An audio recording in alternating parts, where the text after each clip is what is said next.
asked her, you know, why does she wear that on her face? And you know, it looked so strange to me, right? So I said, well, can you tell me why you wear that? And she had explained to me that in Islam, you know, the beauty of a woman, a Muslim woman, is something that is so honored and respected that we don't share it with everybody, so we conceal it. And it's also, you know, backed up from the Quran that Muslim women have to cover. So I thought that was interesting. So then I said, okay, fine. I left it, and I had a relationship with this man at school.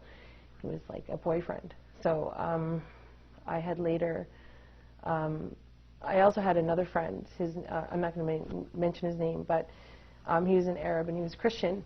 And he thought, I guess at the time, that I was going to convert to Islam because I had this boyfriend. And even though I had no interest really about Islam, right? So he actually prompted me to learn about Islam because he used to bring, like, he used to work at this gas station close to my neighborhood, and he used to bring me information protesting, going completely against Islam, saying that Muslim women are, like, I guess I should be honest and say exactly what he said, that are whores, and that they're allowed to have more than one man, right? And this is actually coming from the Quran, he said.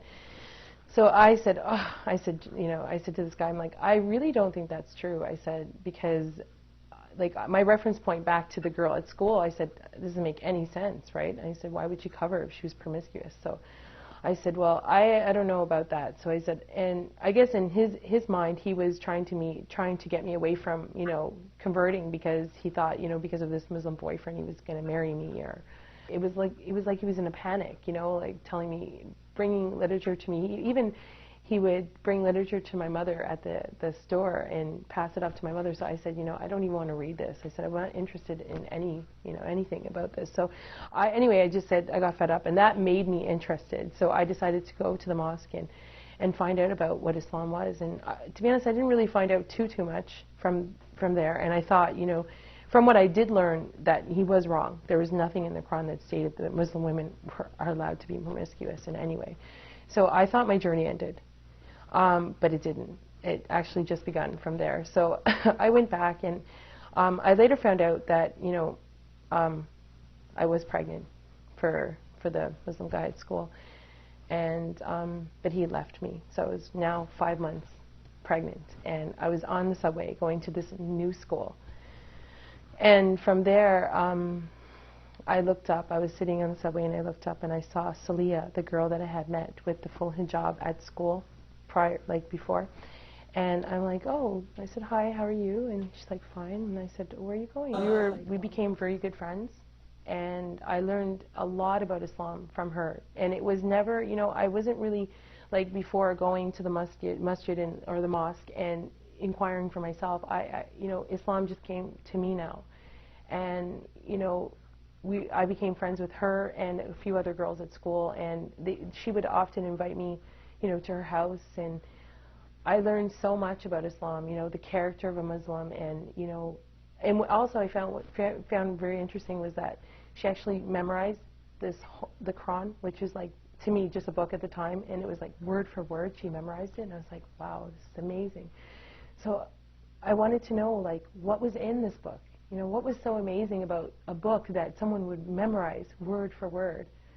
And, you know, there's just so many things that, you know, that amazed me. And being around a Muslim person, a practicing Muslim person, do you see the beauty of Islam? And I don't know how to sum that up or give you one particular point, but I would go to her home, and I would see how she would interact, how she would dress, how she would eat, even how she prayed. I mean, I was out with them numerous times where she would, you know, say, oh, Crystal, you know what, I have to go pray. I have to find a place to pray. I found that amazing. Like, you're just going to stop and it was winter time, you know, freezing, you know. And they were just a big support for me, especially at the time when I had nobody, you know. And to be honest, I still wasn't interested in converting to Islam at all. I just said, nice religion, but not for me. So,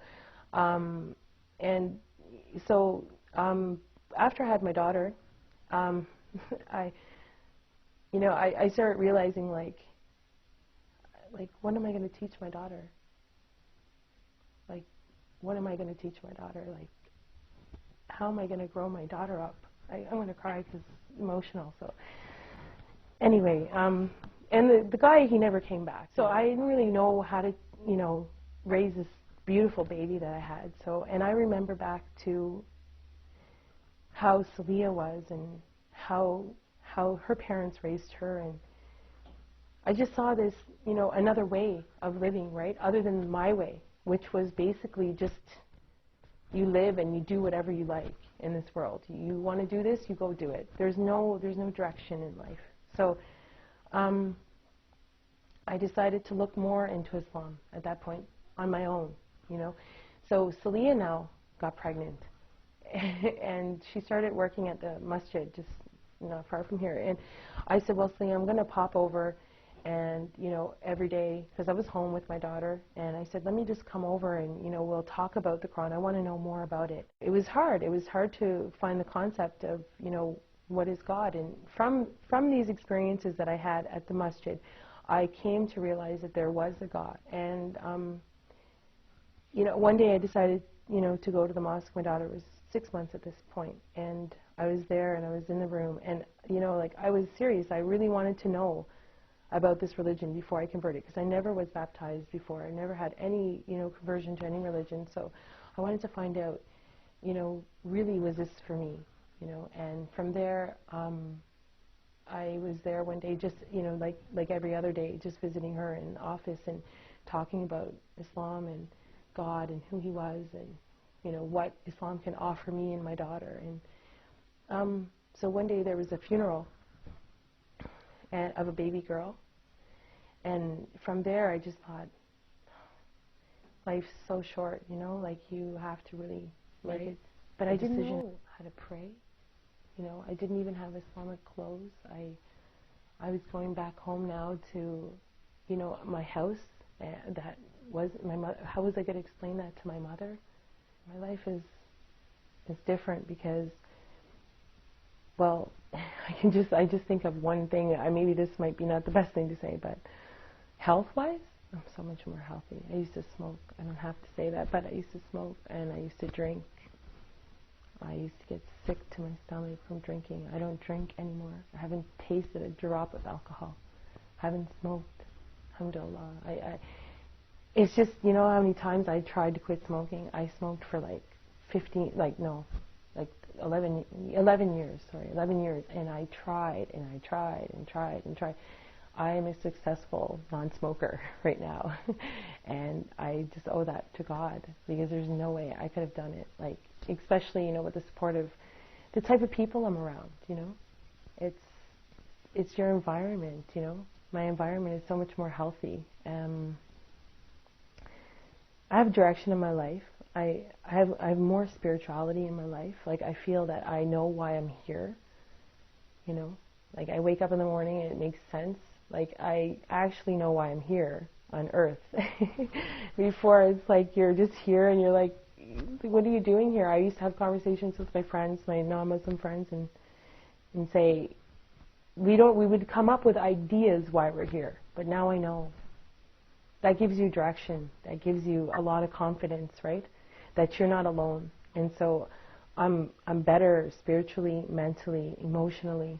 My daughter, you know, I see a future that is with God in her life, not like how I grew up. And that entails many, many positive things, you know. I always dream, like, you know, she's going to grow up and she's going to be better than me, you know, like, much better. You know, she won't go through all the things that I went through, because she's going to be protected by Islam. You know, like, drinking won't be in her life. Having boyfriends, maybe having children without someone there with her, you know,